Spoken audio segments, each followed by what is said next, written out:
사람이 몸이 아프면 병원에 가서 진단을 받게 됩니다. 여러분, 진단 후에 처방전을 받게 됩니다. 처방전을 약국에 가서 또 약사 선생님에게 약을 처방받고 그 처방전에 따라서 여러분 복용을 하게 됩니다. 여러분, 가장 중요한 게 여러분 진단입니다. 정확한 진단을 해서 어디가 문제가 있는지, 어디가 아픈지 그거에 따라서 여러분 처방전이 나오는 것입니다. 그러면 그 처방전이 나와서 약사 선생님의 이 약은 식후에 꼭 30분 후에 드십시오. 하루에 3번 드십시오. 뭐 이렇게 이야기를 듣게 됩니다.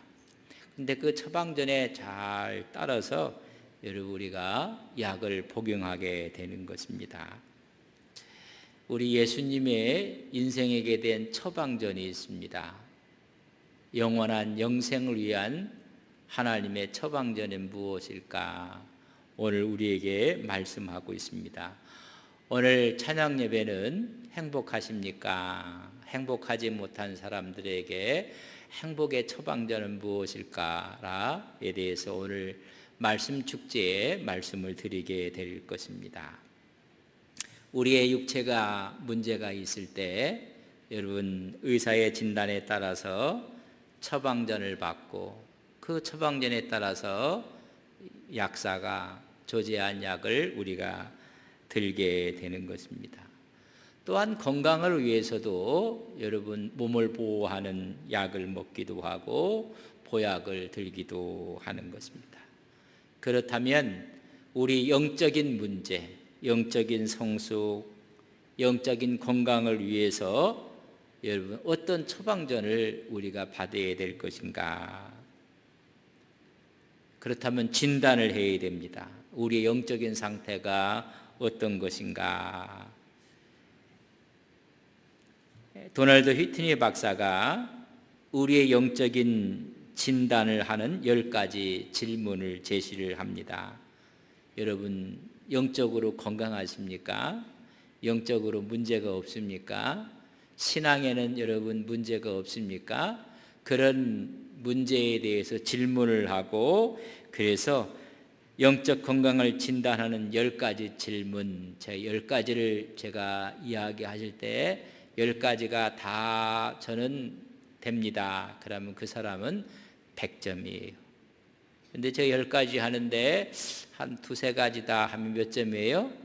20-30점이에요. 여러분 60점 밑으로는 여러분 재수강을 하는 것처럼 이런 문제가 심각한 거예요. 첫째 말하기를 하나님을 갈망하십니까? 여러분 정말 하나님을 갈망하십니까? 하나님에 대한 목마름, 여러분 주일을 기다리는 목마름, 예배를 기다리는 목마름.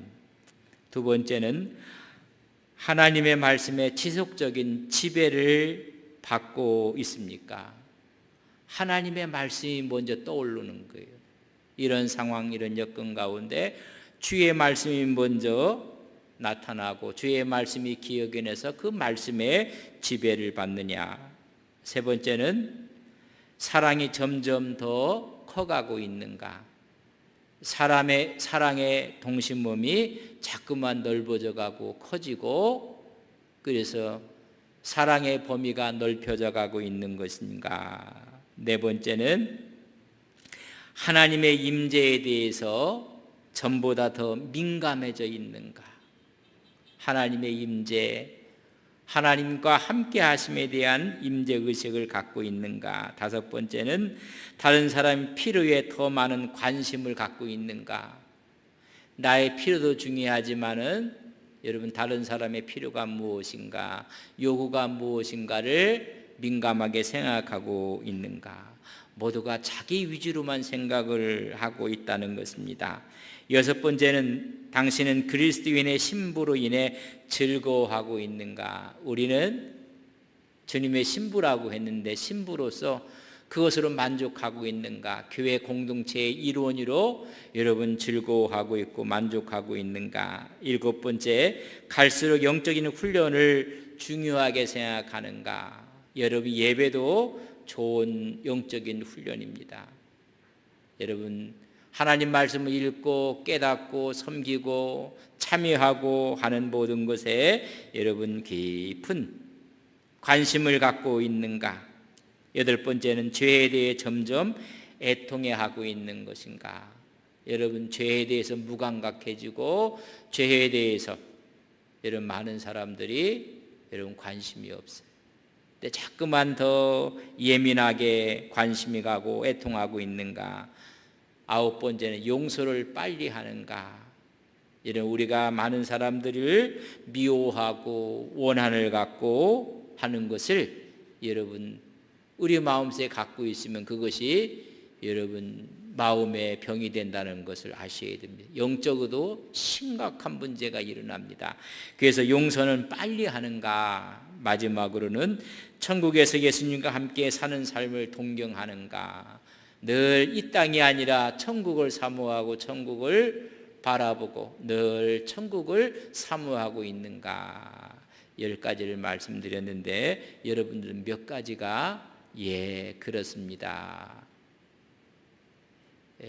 분위기를 봤더니 다시 말씀해 주십시오. 10가지를 하는데 절대 다시는 말씀하지 않아요. 여러분 보세요. 우리가 영적으로 건강한지, 우리가 몸에 문제가 생기면 여러분 진단을 하는 것입니다. 그리고 처방에 따라서 처방전에 따라서 우리가 약을 복용하고 여러분 조심할 것을 조심하고 그렇게 합니다. 예수님의 처방전은 단순합니다. 예수님의 처방전은 여러분 오늘 우리에게 말씀, 내 살을 먹고 내 피를 마시라. 내 살은 참된 양식이요 내 피는 참된 음료로다. 처방전 다 받으셨어요? 여러분 잃어버리지 마십시오. 내 살을 먹고 내 피를 마시라. 이게 우리 예수님의 처방전입니다. 그리하면 영생이 너희들에게 있을 것이라. 영원히 나와 함께 할 것이니라. 그렇다면 이 처방전을 언제 그럼 먹고 마셔야 됩니까? 매일매일 순간순간 이 영혼의 양식을 먹고 마셔야 된다는 것입니다. 사람들이 외모를 위해서도 많이 신경을 쓰고 거기에 따라서 여러분 오히려 절제하고 또 음식을 가리기도 하고 미용을 위해서 건강을 위해서 다이어트를 위해서도 매일매일 먹고 매일매일 바르고 매일매일 운동하고 그리고 절제하고 참고 인내하고 음식의 유혹도 물리치는 것입니다. 그때 효과가 나타나게 되어 있습니다. 우리의 영적인 건강을 위해서도 여러분 그 처방전을 우리가 받았습니다. 참된 양식, 참된 음료를 먹고 마시라는 것입니다. 여러분 많은 것 중에 식이요법이라는 게 있습니다. 음식만 바꿔도 여러분 사람이 바뀝니다. 우리가 매일 먹는 음식, 주님의 살과 피를 마시면 이런 변화가 일어나는 것입니다. 그런데 우리가 하나님의 말씀도 매일 먹지 않는 것입니다. 제가 어렸을 때 부흥회를 이렇게 참석을 하면 지금도 기억나는 거 있어요. 신자 중에 훅신자가 있대요.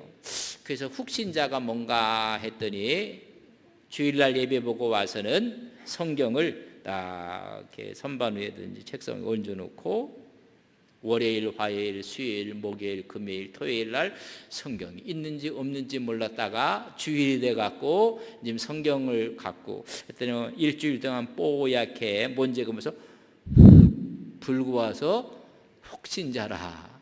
여러분 그런 무슨 나에게 변화가 일어나겠습니까? 매일 읽고 매일 보고 매일 묵상하고 여러분, 그 하나님 말씀에 지배를 받는 거예요. 아까 진단할 때 하나님 말씀에 지속적으로 지배를 받고 있는가? 하나님 말씀이 나를 지배하고 있는가? 이런 진단을 우리가 하면 여러분, 우리에게 일어나는 결과 영적으로 건강하지 못하고 성숙하지 못한다는 것을 말씀하고 있습니다. 매일 먹으라는 것입니다. 요한복음 6장 33절에 보면 하나님의 떡은 하늘에서 내려 세상에 생명을 주는 것이니라. 하나님의 떡이 생명을 주시는 떡인데 그 떡을 매일매일 먹으라는 것입니다. 이 무리들이 이런 말씀을 들을 때 깜짝 놀랐습니다. 생명의 떡, 먹는 자에게 생명이 있다고 했을 때 이 떡을 우리에게 달라고 이야기를 합니다. 34절에 보면 그들이 이르되 주여 이 떡을 항상 우리에게 주소서. 수많은 무리가 이 떡을 달라고 이야기를 합니다. 오병이어의 사건 이후에 있었던 이야기입니다. 그때 우리 주님께서 35절에 예수께서 이르시되 나는 생명의 떡이니 내게 오는 자는 결코 줄이지 아니할 터요 나를 믿는 자는 영원히 목마르지 아니하리라. 주님께서 말씀하시기를 내가 생명의 떡이니라. 나에게 오는 자는 결코 목마르지 아니할 것이고 영원히 목마름이 없을 것이라고 말씀해 주고 줄이지도 않을 것이라고 말씀해 주고 있습니다. 48절에 보면 내가 곧 생명의 떡이니라. 여러분 50절에 보면 이는 하늘에서 내려온 떡이니 사람으로 하여금 먹고 죽지 아니하게 하는 것이로다. 여러분 하늘에서 내려온 떡이라 말씀하고 있습니다. 51절에 보면 나는 하늘에서 내려온 살아있는 떡이니 사람이 이 떡을 먹으면 영생하리라. 내가 줄 떡은 곧 세상의 생명을 위한 내 살이노라. 여러분 주님의 몸을 가리키고 그 떡은 내 살이라고 말씀해 주고 있습니다. 이 말을 듣고 나서는 이 처방전을 받고 나서는 문제가 생겼습니다. 여러분 약을 먹는 것도 의사의 진단과 함께 처방전을 통해서 약사가 처방해 준 제조한 약을 여러분 의심하지 않고 드려야 됩니다. 근데 오늘 예수님의 처방전을 듣자마자 그들이 52절에 보면 그러므로 유대인들이 서로 다투어 이르되 이 사람이 어찌 능히 자기 살을 우리에게 주어 먹게 하겠느냐. 처방전을 받고 나서는 다툼이 벌어지고 말았습니다. 어찌하여 자기 살을 우리에게 줄 수가 있단 말인가 라는 것입니다. 격렬한 다툼이 있었다는 것은 예수님의 처방전을 경멸했다는 것입니다. 이것은 믿을 수가 없다는 이야기로 예수님의 말씀을 무시한 것입니다. 이런 반응을 보인 백성 무리들에게 우리 주님은 한 걸음 더 나아가서 53절에 말씀하기를 예수께서 이르시되 내가 진실로 진실로 너희에게 이르노니 인자의 살을 먹지 아니하고 인자의 피를 마시지 아니하면 너희 속에 생명이 없느니라. 살았다고 하지만 생명이 없는 자라고 말씀하고 있는 모습을 보게 됩니다. 56절에 보면 내 살을 먹고 내 피를 마시는 자는 내 안에 거하고 나도 그의 안에 거할 것이라고 말씀해 주고 있습니다. 이제는 살을 먹고 피를 마시는 자는 내가 그 안에 거하고 그는 내 안에 거하리라. 여러분 먹고 마시는 것이 무엇인가? 요한복음 6장 40절에 보면 내 아버지의 뜻은 아들을 보고 믿는 자마다 영생을 얻는 이것이니 먹고 마시는 자가 영생을 얻는다고 했고 오늘 이 40절에는 내 아버지의 뜻은 아들을 믿는 자에게 영생이 있는 이것이니 마지막 날에 내가 이를 다시 살리리라 하시니라. 먹는다는 것과 믿는다는 것에 똑같은 영향이 있음을 우리에게 말씀해 주고 있습니다. 내 살을 먹고 내 피를 마시는 자는 아들을 보고 아들을 믿는 자라고 말씀해 주고 있습니다. 이런 자들은 생명을 얻고 부활에 동참하게 되느니라. 예수님의 살을 먹고 예수님의 피를 마신다는 것은 예수님을 믿는 것입니다. 예수님을 믿는다는 그 은유적인 표현이 내 살을 먹고 내 피를 마시라는 것입니다. 내 살은 참된 음료라. 내 살은 참된 양식이요 내 피는 참된 음료라고 말씀해 주고 있습니다. 인생의 어려움, 아픔, 고통, 갈증을 해결하고 만족시킬 수 있는 유일한 처방전, 예수를 믿는 것이라는 것입니다. 오늘 그 처방전대로 여러분 다 살아가시고 살려고 작정을 하셔야 됩니다.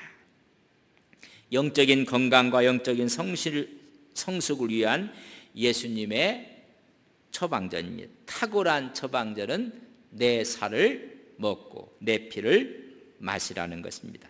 그럼 이 말은 무슨 의미인가? 믿음으로 예수를 먹으라는 것입니다. 여러분, 예수님의 말씀을, 예수님의 사상과 가치를 여러분 먹고 마시는 것입니다. 이런 처방전 앞에 좀 전에 말씀을 드렸지만은 여러분 반응이라는 것이 첫 번째 반응이 뭐냐면 43절에 예수께서 대답하여 이르시되 너희는 서로 수군거리지 말라. 여러분 서로가 수군거리는 거예요. 무슨 의미가 있는가? 살과 피를 먹고 마시면 뭐가 달라진다는 말인가? 살과 피는 무엇인가? 서로가 수군거렸다고 했습니다. 52절에 보면 그러므로 유대인들이 서로 다툼이 일어났다고 이야기해 주고 있습니다. 이해가 가지 않는다는 것입니다. 어떻게 자기 살을 주고 자기 피를 마시게 하겠는가라는 것입니다. 여러분, 예수님의 피를 먹고 마시고 한다는 이 의미는 무엇인가? 여러분, 예수를 믿는다는 것입니다. 그는 하늘에서 내려온 산떡이라고 이야기했고, 떡을 먹는다는 것은 예수님을 먹는다는 이야기고 예수님을 믿는다는 이야기입니다. 그렇다면 떡을 먹는 사람이 어떤 사람인가? 여러분, 중요한 의미를 갖고 있습니다. 어떤 사람이 먹는 것인가? 35절에 보면 예수께서 이르시되 나는 생명의 떡이니 내게 오는 자는, 여러분, 예수님께 나아가는 자가 먹는 것, 결코 줄이지 아니할 터이요 나를 믿는 자는 영원히 목마르지 아니하리라. 수고하고 무거운 짐 다 내게로 오라. 여러분, 주님께 나오는 자를 이야기합니다. 그리고 45절에 보면 선지자의 글에 그들이 다 하나님의 가르침을 받으리라. 기록되었은즉 아버지께 듣고 배운 사람마다 내게로 오느니라. 하나님의 말씀을 배우고 듣고 깨닫는 자가 예수께 나온다는 것입니다. 그런 자가 예수를 먹고 마신다는 것입니다. 그렇기 때문에 그분을 믿는다는 것은 그분을 먹는다는 은유적인 표현입니다. 여러분, 영원한 양식 되시는 살을 먹고 영원한 음료 되시는 피를 마신다는 것입니다. 인생이 살아갈 때 공고할 때가 있고 답답하고 절망 가운데 있을 때가 있습니다. 희망은 보이지 않습니다. 그때 우리 주님이 공급하시는 양식이 있다는 것입니다. 참된 양식이고 참된 음료를 먹고 마실 때 생명이 있다고 말씀해 주고 있습니다. 그렇다면 중요한 것은 이 처방전을 얼마나 우리가 신실하게 지키고 있는가. 이 처방전에 따라서 우리는 얼만큼 하나님 앞에 나가고 있는가. 정말 하나님을 갈망하고 하나님의 말씀을 지배를 받기를 소망하고 용서하고 사랑하고 영적인 훈련을 받기를 얼만큼 우리가 노력하고 있었는가? 여러분, 주님을 먹고 마신다는 것을 믿는 자라고 했습니다. 이 믿는 자는 하나님의 섭리를 깨닫는 자들입니다. 이 하나님의 섭리를 깨달을 때 우리에게 다가오는 것은 여러분 감사입니다. 매일 하나님의 말씀을 먹고 그 말씀의 지배를 받을 때 로마서 8장 28절에 보면 우리가 알거니와 하나님을 사랑하는 자 곧 그 뜻대로 부르심을 입은 자들에게 모든 것이 합력하여 선을 이루심을 하나님의 섭리를 깨닫게 되는 것입니다. 늘 하나님의 말씀과 함께 하기 때문에 하나님의 섭리 앞에 순종합니다. 구약에 보면 요셉이 있습니다. 형으로부터 미움을 받고 급기야는 팔려가고 애굽에 가서 종이 됩니다. 더구나 그 후에 오히려 누명을 쓰고 감옥에 들어가게 됩니다. 그러나 그의 마음속에 늘 하나님을 떠난 적은 없습니다. 그런 마지막 바로의 꿈을 해석함으로 국무총리가 됩니다. 이런 여정의 모든 섭리를 보면 다 그에게는 감사였습니다. 7년 풍년이 있고 7년 흉년이 있음을 이야기한 후 7년 동안 풍년에 많은 것을 여러분 모아놓고 흉년 때 쓸 수 있도록 준비를 다 했고 모든 걸 저장해 놓았습니다. 팔레스틴도 여러분 흉년이 찾아왔고 더 이상 버티지 못했던 형들이 와서 여러분 곡식을 사러 왔습니다. 형들은 동생을 알지를 못했습니다. 그러나 동생은 형들을 알고 그를 오히려 따뜻하게 맞아주고 오히려 용서하고 그래서 그의 아버지와 함께 애굽으로 내려왔던 것을 보게 됩니다. 아버지가 살아있을 때 여러분 형제들이 좋았습니다. 근데 아버지가 죽습니다. 야곱이 죽음으로 말미암아 형들이 두려워하는 것입니다. 아버지가 살아있을 때 우리를 용서하고 우리를 용납하고 우리를 받아주었지만은 아버지가 죽었다. 우리가 저 동생에게 한 못쓸 짓들이 너무 많기 때문에 이제 형들이 요셉을 두려워하게 됩니다. 그러나 요셉은 신약에 있는 대로 늘 하나님의 말씀을 가까이 했던 사람입니다. 먹었던 사람입니다. 그때 요셉은 형들에게 이렇게 이야기를 합니다. 창세기 50장 19절과 20절에 보면 요셉이 그들에게 이르되 두려워하지 마소서 내가 하나님을 대신하리이까? 당신들은 나를 해하려 하였으나 하나님은 그것을 선의로 바꾸사 오늘과 같이 많은 백성의 생명을 구원하게 하시려 하셨나니. 늘 하나님의 말씀을 믿고 먹고 마셨던 사람이 나타나는 증상이 뭐냐면 하나님의 섭리하심에 감사하는 것입니다. 여러분 신약에서 스데반 집사가 말씀을 증거하다가 돌에 맞아 순교하게 됩니다. 그 순교한 그 전의 모습을 사도행전 6장 15절에 보면 공회 중에 앉은 사람들이 다 스데반을 주목하여 보니 그 얼굴이 천사 얼굴과 같았더라. 이 천사의 얼굴에 무지한 유대인들이 돌을 던져서 여러분 죽게 만듭니다. 죽기 전에 그는 하나님께 기도하기를 주여 이 죄를 저들에게 돌리지 마옵소서. 늘 하나님의 말씀과 하나님의 역사하심 앞에 있었던 먹고 마셨던 사람들은 하나님의 섭리를 깨닫기 때문에 여러분 감사하는 것입니다. 오늘 먹고 마시라는 이야기는 예수를 먹으라는 이야기고 두 번째는 항상 예수 안에 거하라는 것입니다. 우리가 먹고 마신다는 이야기는 우리의 모든 것이 예수 안에 있음을 말합니다. 56절에 보면 내 살을 먹고 내 피를 마시는 자는 내 안에 거하고 나도 그의 안에 거하나니. 여러분, 주님 안에 있다는 것입니다. 주님의 살을 먹고 주님의 피를 마신 자는 주님과 교제한다는 것입니다. 거한다, 머문다는 말은 반복적으로 이루어지는 표현입니다. 단 이례적인 사건이 아니라 항상 일상적으로 지속적으로 주님 안에 있는 것입니다. 주님을 떠나서는 아무것도 안 된다는 사실을 깨닫는 것입니다. 요한복음 15장 5절 말씀에 보면 나는 포도나무에 너희는 가지라. 그가 내 안에 내가 그 안에 거하면 사람이 열매를 많이 맺나니 나를 떠나서는 너희가 아무것도 할 수 없습니다. 여러분, 주 안에 함께 있다는 것입니다. 여러분, 그렇기 때문에 나의 말이 간혹 예수님의 말이 되어 나오는 것입니다.